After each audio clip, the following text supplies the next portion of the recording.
ഇതൊരു 3 കുട്ടികൾക്ക് ഫ്രോക്ക് അടിക്കാൻ വേണ്ടിയിട്ട് കൊണ്ടുവന്ന് തന്നതാണ് കേട്ടോ കസ്റ്റമർ. ഒരു സാരിയാണ്. ഒരു സാരിയിൽ 3 പേർക്കും കൂടെ അടിക്കണം എന്നാണ് പറഞ്ഞത്. പിന്നെ LP സെക്ഷൻ കുട്ടികളായതുകൊണ്ട് വലിയ കുഴപ്പമൊന്നുമില്ല. 3 പേർക്കൊക്കെ അത്യാവശ്യം ഫ്ലയറോട് കൂടിയിട്ട് നമുക്ക് തയ്ക്കാൻ പറ്റും. പിന്നെ അത്ര നല്ല ഫ്ലയറൊന്നും കിട്ടിയില്ലെങ്കിലും ഒരുവിധം ഫ്ലയറൊക്കെ കിട്ടും കേട്ടോ. അപ്പോൾ 3 പേർക്കും ഒരുപോലത്തെ വേണ്ടതുകൊണ്ട് നമ്മൾ അതിൻ്റെ കര വെട്ടി സ്ലീവ് വെച്ചു. സ്ലീവ് അവരൊരു മോഡൽ തന്നിട്ടുണ്ടായിരുന്നു. അപ്പോൾ ആ മോഡലിൽ മതി എന്നാണ് പറഞ്ഞത്. പിന്നെ നമ്മൾ നോക്കുമ്പോൾ ആ മോഡലിൽ 2 ലെയറിൽ കര വന്നിട്ടുണ്ട്.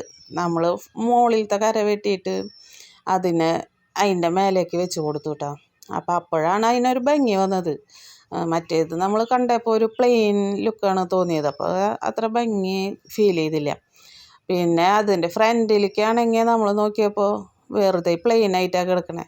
പിന്നെ ഫ്രണ്ടും ബാക്കും ഈ മോഡലിനെ തിരിച്ചറിയൂലല്ലോ. അപ്പോൾ നമ്മൾ എന്ത് ചെയ്തു, അതിന് ഒരു ബട്ടൺ വെച്ച് കൊടുക്കാമെന്ന് വിചാരിച്ചു. ബട്ടനൊക്കെ കെട്ടി വന്ന് നോക്കിയപ്പോൾ ബട്ടൻ്റെ പഞ്ചിങ്ങിൻ്റെ മെഷീൻ്റെ പഞ്ചിങ് കാണാനില്ല. അപ്പോൾ നമ്മളത് പശ വെച്ച് ഒട്ടിച്ചു കൊടുത്തു. അങ്ങനെ പശ വെച്ച് ഒട്ടിച്ചിട്ടും നമ്മൾ തുന്നിയിട്ടുണ്ട് കേട്ടോ. തുന്നിയില്ലെങ്കിൽ അവർ പറിച്ചെടുക്കുമല്ലോ. പിന്നെ ഇത് ഇട്ടിട്ടുള്ള ഫോട്ടോ നമ്മൾ ലാസ്റ്റ് ആഡ് ചെയ്യുന്നുണ്ട് കേട്ടോ. എങ്ങനെയുണ്ട്, ഇഷ്ടമായോ?